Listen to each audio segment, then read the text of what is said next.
Welcome to NBA action. Hey, don't get left standing on the sidelines. It's a playoff party, and these guys are invited. But others were looking to crash it.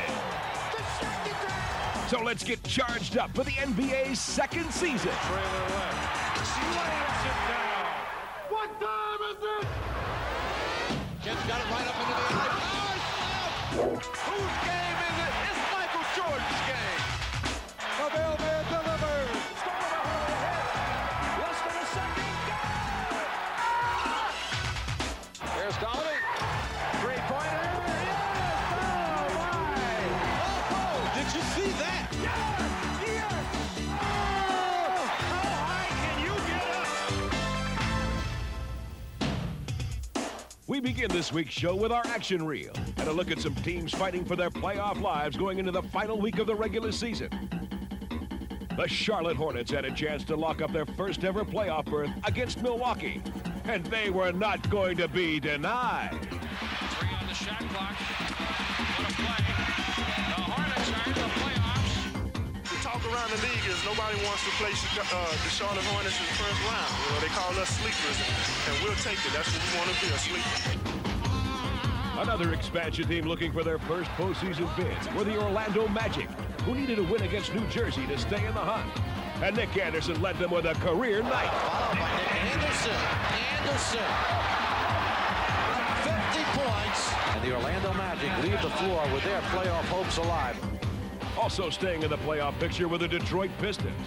And an old gritty performer helped keep the Motor City's hopes alive. Bill Laimbeer led the Pistons to a big win over the frontrunners for the number 8 seed in the East, Indiana. Way outside for Billy. Trying for 3, and it's through. And the Pistons will hang on to their playoff hopes for at least one more day.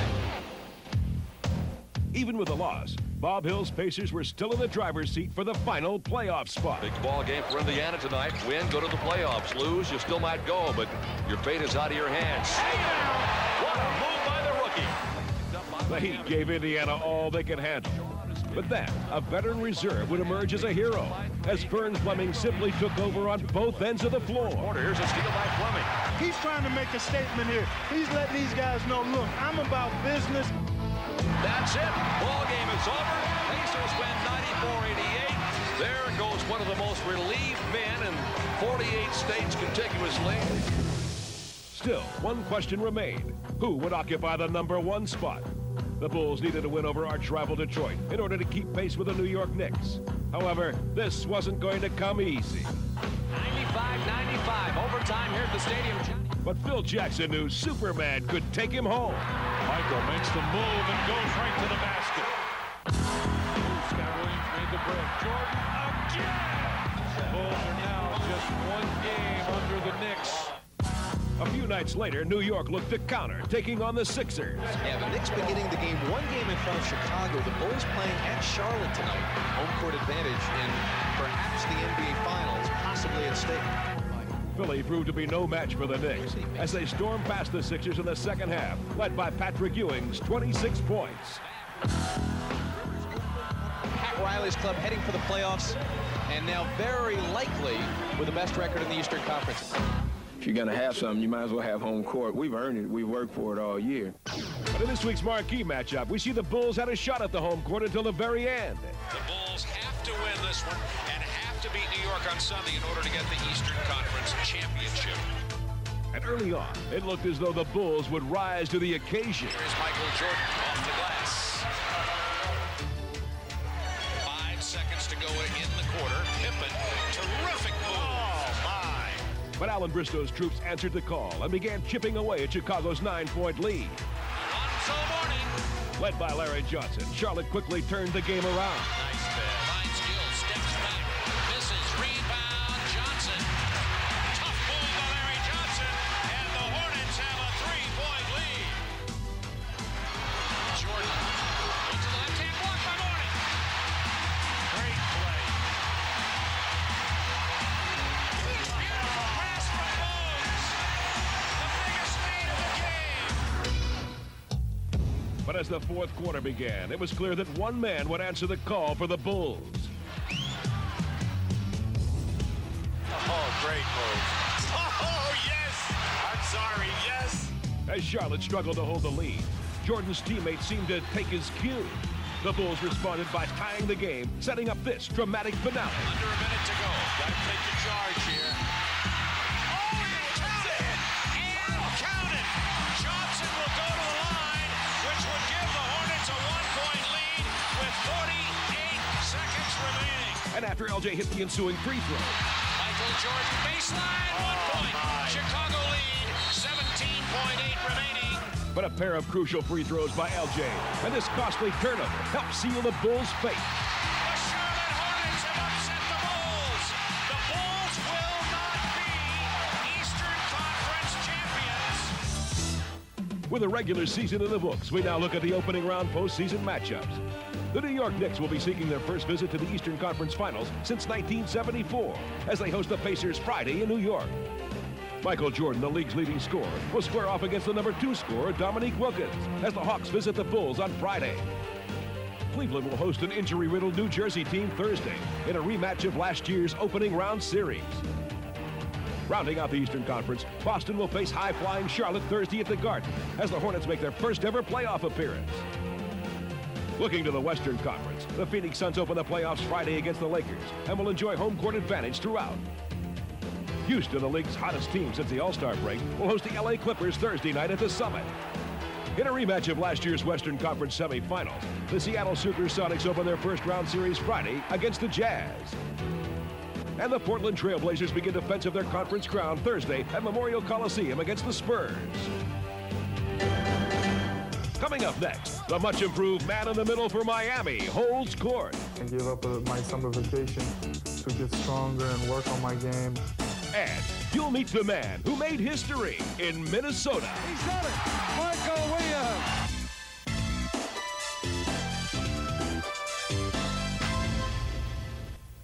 Williams. This week, Miami's man in the middle, Rony Seikaly, holds court. For Rony Seikaly, his road to success in the NBA has been a rocky one. Being selected as the first-ever draft choice of the franchise put his game under a microscope. And in the beginning, things did not always come easy. Okay? This is what I want. Play him! At first, I was excited. I was ecstatic of going to Miami. It's a new team, beautiful city. You know, everything could go perfectly right, but the only thing I couldn't imagine is how the losses were going to pile up. And going on losing streaks of 10, 15 games, and just, you know, after a while, it really, like, you look at yourself and say, Jesus, when is this going to stop? So it was pretty tough at first. However, when Seikaly finally did adjust and the Heat were able to put some quality players around him, his game began to take off. Shaw looking for Seikaly and finds him. Here's Seikaly with a spin, the fake, and the bucket. Seikaly turns on Ewing, left wing, fakes him out of his shoes and dunks it in over him. What a move by Seikaly. And in 1990, Seikaly was so impressive that he was voted the most improved player in the NBA. It meant a lot to me because, you know, I gave up a lot of spare time. I gave up my summer vacation to get stronger and work on my game, and really paid off.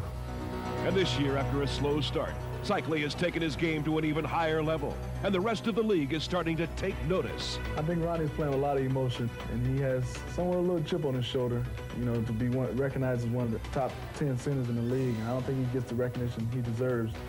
Ronnie's playing real well, and I'm very happy for Ronnie. Seikaly becoming the Kevin McHale of the 90s with his textbook low post moves. That's a great compliment. I do have a lot of his moves on the inside, and when I do play against him, I throw these up and unders, and I tell him, hey, learn them from you. So, you know, if they work on you, they're going to work on anybody. The Heat were unfortunately shut out of the playoffs this year. But this team still has a bright future with Rony Seikaly, their man in the middle, leading the way. Seikaly has just had an outstanding year again. He's had a great deal of pressure and responsibility on the shoulders because we're such a small team up front that he's had to be the rebounder, the shot blocker, score inside because we don't have a great deal of offensive firepower in the low post. and we're ecstatic with Rony Seikaly. Rony Seikaly coming up big tonight. While Seikaly promises to be vital to Miami's future, in this week's Magic Moments, we look back at the Heat's first ever playoff appearance. Just 4 short years ago, Miami was known as an expansion town. Tonight, it's a playoff town. Well, it just feels like it's a dream come true. We've been through ups and downs, through adversities, and it just seemed like it was never going to happen back in those days. But finally we're here, and it's just a lot of fun. Go Heat! Well, I think the first playoff game we're going to have in this building will be really a special thing because it's a first for the franchise, the first for the fans and the players, and I think it's just going to be a wonderful situation.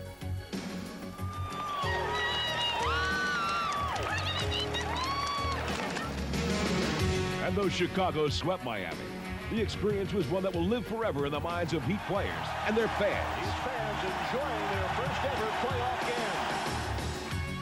Well, I'll tell you, this was the greatest feeling coming out there and the fans respond that way. I mean, it was unbelievable. Although the Heat made the playoffs in only their 4th year, they're not the only expansion team to enjoy quick success. In fact, there was one franchise that made a postseason appearance in their inaugural season. Can you name this Cinderella squad? The answer when we return right here on NBA Action. Welcome back to NBA Action. Now the answer to our trivia question. The only NBA expansion team to make the playoffs in their first season is the 1967 Chicago Bulls. Led by all-star Guy Rodgers and rookie coach Johnny Red Kerr, the Bulls secured the final playoff spot in the Western Conference. Even though the Timberwolves won't be making the playoffs, we find out in this week's news, notes, and quotes that one team member is going down in the NBA record books. Everybody on their feet and waiting to see if Michael Williams can make this free throw. Get in there. It's up. It's good. Michael Williams.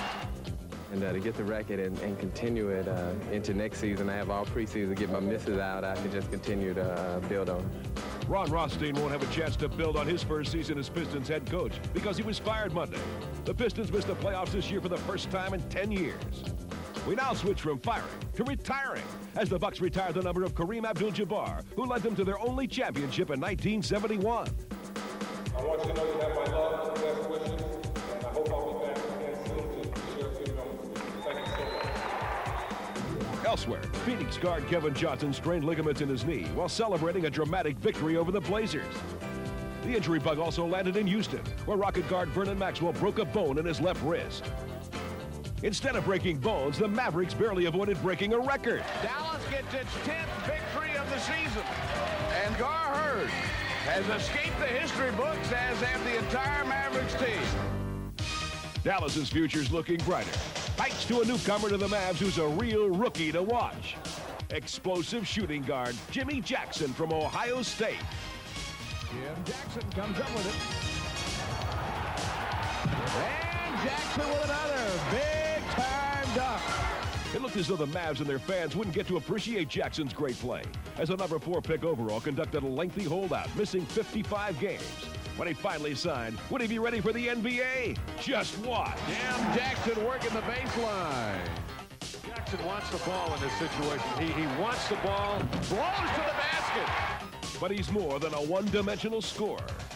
Jimmy is the type of guy that comes in the game, keep control of the game. You put the ball in his hand late in the game, something is going to happen. You know, he's capable of taking the ball, going one-on-one, hitting the big shot, or he can find the open man. And how does Jackson size up this season?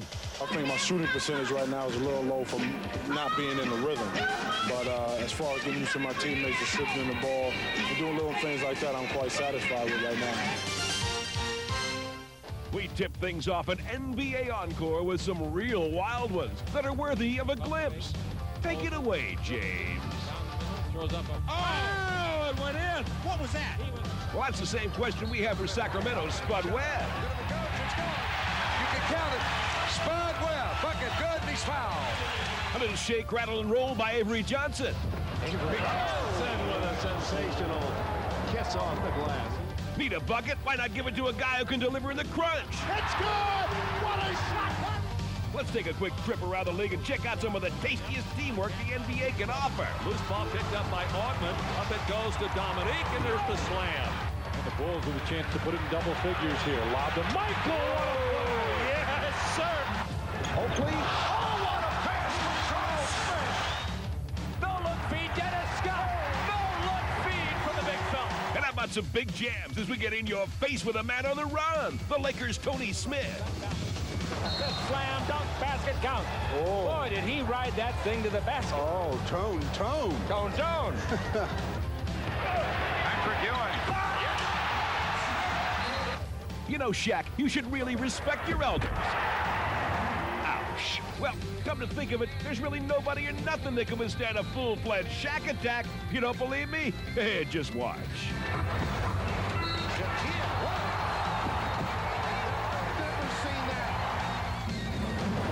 Got the ball, turn around and call boom! Hold on to the roof.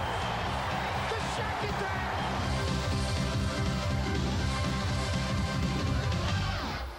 I was like, yeah, this kid is strong. NBA action. Can the Bulls make it 3 straight titles? We explore that possibility in our Inside Look. It's the 3rd year in a row that, they're going to be challenged, by 27 other teams. They're going to load up on the world champions. They're going to come at them hard every night.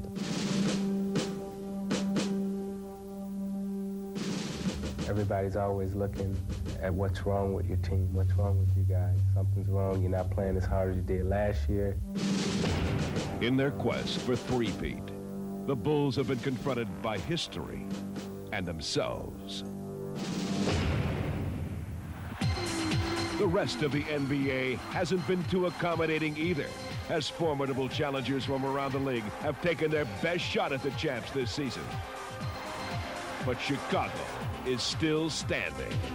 Everyone knows the party begins in the playoffs, but you have to get to that point. And, we're going through it twice. You tend to forget about the importance of the 82-game season. I think that's really one of the biggest problems that we've dealt with this year. The long season has taken its toll on Chicago, as injuries to some key players may have prevented the Bulls from gaining the top spot in the East.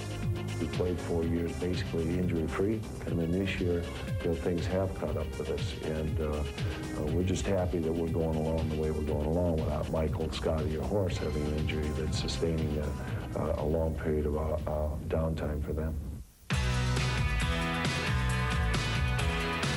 Chicago is by no means down and out. They're still the Bulls, capable of beating anyone at any time. The hunger's there, the desire's there. It's just a matter of us building it up to where we can go out and destroy a team like we were capable of doing last year. Throughout the season, Chicago has struggled to find that elusive team chemistry. And the Bulls' brain thrust has worked hard to restore that winning formula.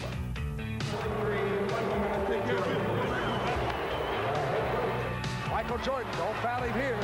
From midcourt, Jordan, a 50-footer to make it. Michael Jordan.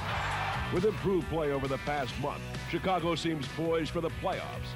And although they lost the home court advantage in the East, the fired-up Bulls just may be ready to recapture that championship feeling on their way to a 3rd title. But as we see in this week's Classic Confrontations, three-peating's the most difficult feat to accomplish. The Lakers beat the Pistons in their 1988 finals meeting. Back to back. Yeah. But as LA said about going for their 3rd title, the businesslike Pistons look to avenge their loss. This year, we're go about our job. We know what we have to do. We do it. We try to get out of here as fast as possible. Whetting the Pistons' appetite for a fast series was Byron Scott's torn hamstring. Let's start defending. Let's go.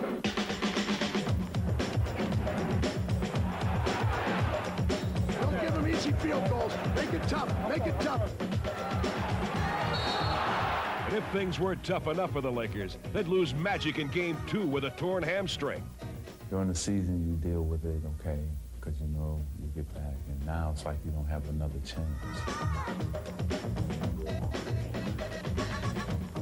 Making the most of his chance to shine in the 1989 finals was Joe Dumars, and the finals MVP could not be stopped. Dumars again, he's alone. Again, he got it. I can't recall a display like this in a World Championship game. Yeah!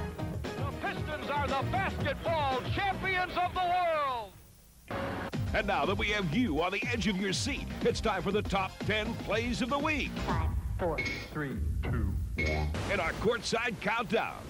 We start off with the Admiral, who orders an air attack on the Nuggets. Alley-oop, Robinson hammers it down on Mutombo. Number 9 is Real Divine as Doug drops in on Dallas. Streaking down the court is John Starks, and you just knew this was going. Starks, yes, Evan Callis. John Starks with a remarkable move. The Spurs better watch out for number 7. That's Seattle's Shawn Kemp. Oh, Kemp with a big follow jab. For LJ, passing the ball is no passing fancy. Johnson to Gaddison. What a pass by Larry Johnson, who is second assist for the Hornets. If you're thinking about scoring on Houston in crunch time, you're dreaming, baby. Blocked by Akeem. That may be the greatest block shot I have seen this season by Elijah Wan. I don't know where he came from. These days, LA is looking to their young guns to get it done. Oh, what a play! Cooper gives the ball to Christie, and he guided it in. Silly fellas, don't you know by now? You don't stand a chance against the Shaq. Oh, my. My goodness. Oh, this is the eraser that the Magic have needed for a long time. At number 2, it's just another minor miracle for this heralded rookie. He never saw the basket, but he flipped it in anyway. And this week's number 1 play, Sir Charles makes a dramatic return from injury. Oliver Miller underneath, off the backboard, and the Suns win it.